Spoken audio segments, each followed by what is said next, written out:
everyone, my name is Jessica Raleigh. Welcome to my second ever vlog post. I'm really excited to talk to you today about a new Twitter chat that a couple of educators on the East Coast started just a few weeks ago.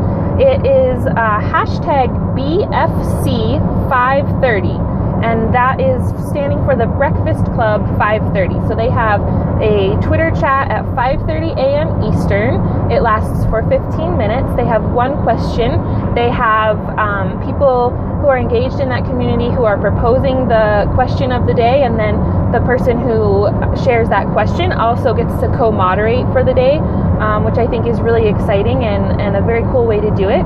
I'll probably be talking more about the chat itself in other venues, but I am really excited about it because I look forward to waking up every morning and grabbing my phone and finding out what everybody has been talking about a couple hours before I got up. So sadly, I am not able to join the chat synchronously at the time that it's happening.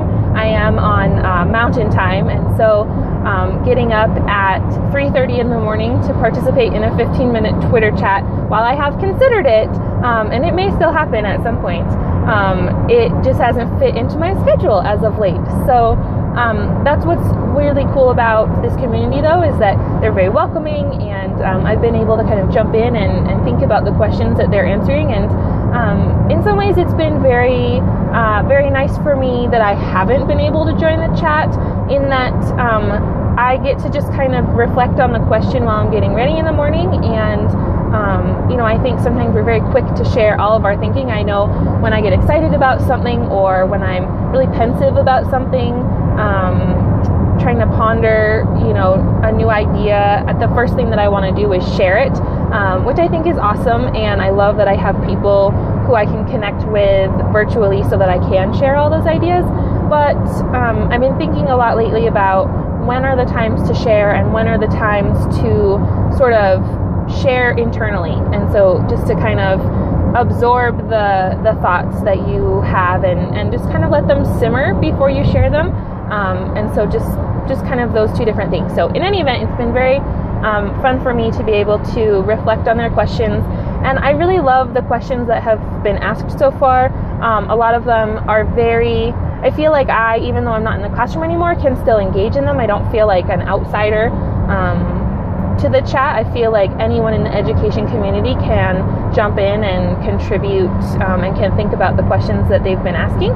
And it also really grounds me every morning it grounds my mind and my heart in the things that are important to me and the reason that I got into education and all that kind of stuff. So I'm very much enjoying it.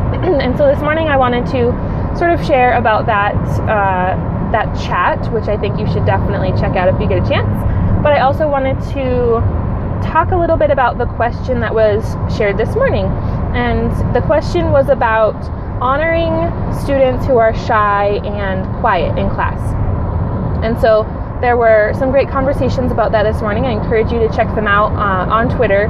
But I got thinking about how I am an introvert. So my answer on Twitter, limited to my 140 characters, was that I am an introvert and I am a quiet student.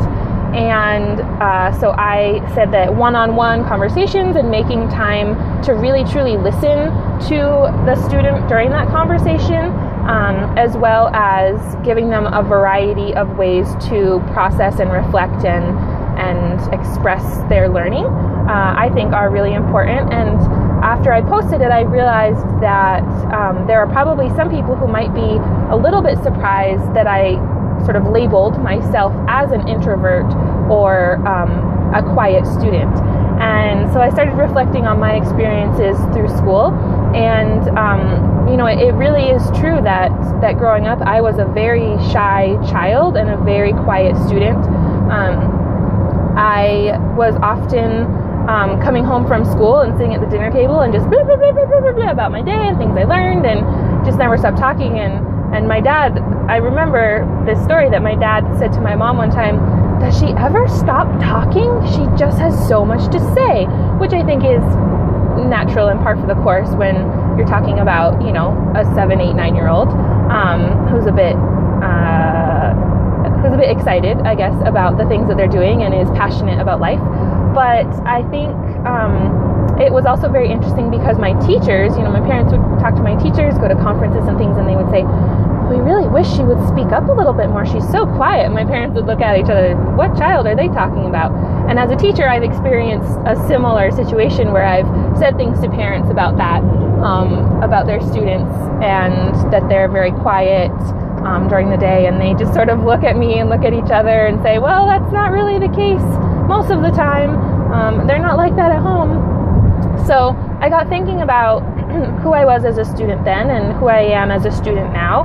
And I realized that the things that I shared in my answer this morning on Twitter about having one-on-one conversations and really giving students the time to talk and listen to them and hear what they have to say and really honor them. Not just a quick, I'm going to say I want to hear what you're thinking, but then I'm going to cut you off. Like really, truly giving them the time that they need to process and to verbalize and to share their thinking. Those things that I believe really are powerful in bringing students into the community and making sure that every voice is heard and feels valued. Those are the things that brought me to a place where now, as an adult learner, some people who know me might say that I'm not actually shy and quiet.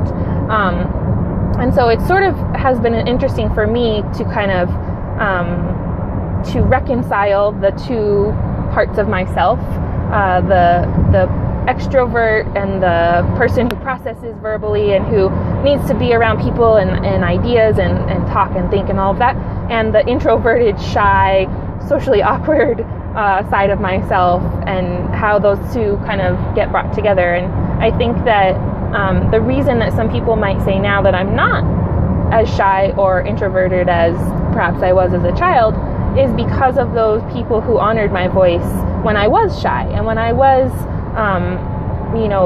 a student in elementary school and middle school and high school, and having people who really did listen to me and who really did want to hear what I had to say and who believed in my ideas and who gave me room to process, which often meant room to talk, and who gave me opportunities to talk in different settings too. I think not just whole group, but talking one-on-one with a teacher and talking in a small group with students, and having amazing teachers throughout my life has absolutely made me a better person and a better teacher. And I realized, kind of thinking about it this morning, that those amazing teachers have made me a better student as well, because they really did honor who I was and believed in the things that I had to share and all of that. And so this morning I just kind of wanted to share a little bit of that thinking with all of you, and pose the question back to you of how do you honor the students who are shy or quiet in class, and maybe encourage you to think about who you are as a student, and who you are now as a student and who you were as a student growing up. And are they the same person? Are they different? If they're different, why do you think they're different? So I pose those questions back to you all. I would love to continue the conversation more in the comments, on Google+, on Twitter, wherever you happen to live. And I hope that everybody has a really fantastic day. And again, I encourage you to check out the Breakfast Club chat, especially if you're on the East Coast and you can partake live during that 15 minutes. #BFC30. And I will talk to you all soon. Bye-bye.